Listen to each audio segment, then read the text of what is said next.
Good morning, class. So today is class C of week 28. So today I'm going to talk to you about listening to building for the future. Now, this is an important topic because everybody's got to live somewhere. And a challenge for modern times is finding solutions to future problems. When we build buildings, we're not just considering what issues that we're facing now, today, in modern times, but for the future as well. So we have to predict or consider very carefully future needs. So some of those issues that typically I would lecture about, especially if you were in class, are things like carrying capacity. What can the region or location, what can they hold? How much food and water can they provide? Also about city services, transportation, roads, infrastructure, public schools.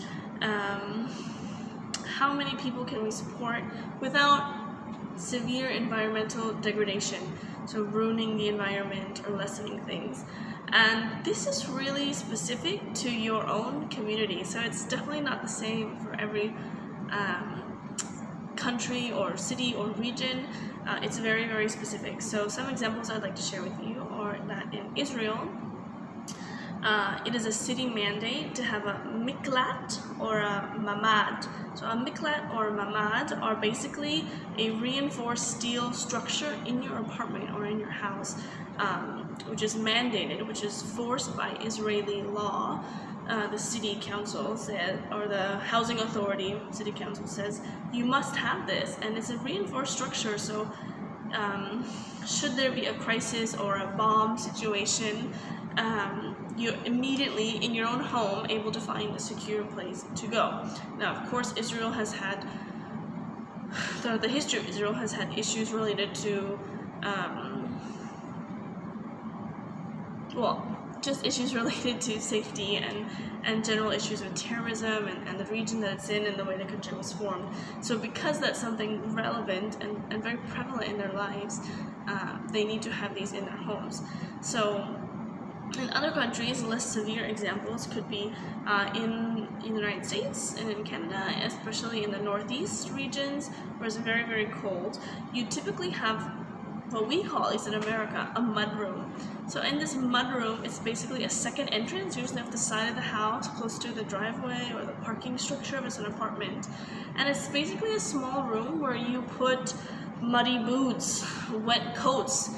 You know, you come in the house and you're just like bundled with scarves, hats, gloves, coats, a second jacket underneath, a second sweater, really thick woolen socks, because it is freezing, and oftentimes it's, you're covered with slush or mud. Melted snow becomes this brown slush, and you don't really want to get that in your house. So usually before the entrance, there's a platform,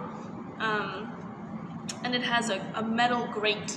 So typically I would show you a photo of this, but you kind of stomp and the snow or the water goes through this grate into a receptacle and is carried so that you don't get mud or snow into your house.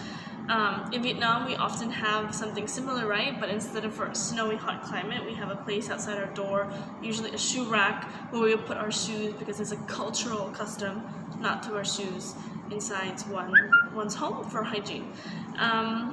In desert regions where you have very inhospitable landscapes, where it's very arid, very dry, you might have humidifiers in the house to bring in moisture. You may have solar panels to take use of the constant sun. And you would also, in these kind of extreme climates, have really tight, energy efficient windows and awnings to provide shade. So one challenge for the 21st century in designing homes and designing apartments is the growing need of population, of carrying capacity of the region, discussing local problems, local contemporary problems that architects face, as well as trying to predict future needs. We know that the climate is changing and that cities will have different issues. We know that population is really exploding in most regions of the world, and this is a huge issue that we're facing, and we need to consider cost, demand, how to conserve energy, that the fact that we have a limited global resources and they're only going to become more limited, sustainability, especially that's a hot topic, and local needs and desires.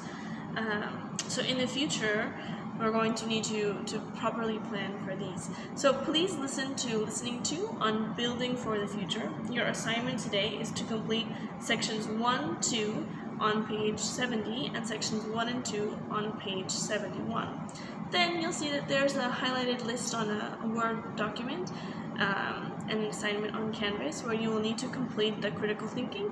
Please answer them in the box. Don't forget there is a word count, and you have until the end of the period to complete this. Okay class, hope you're having a great time studying at home from school. If you have any questions or need my help, I'm always here for you. Bye!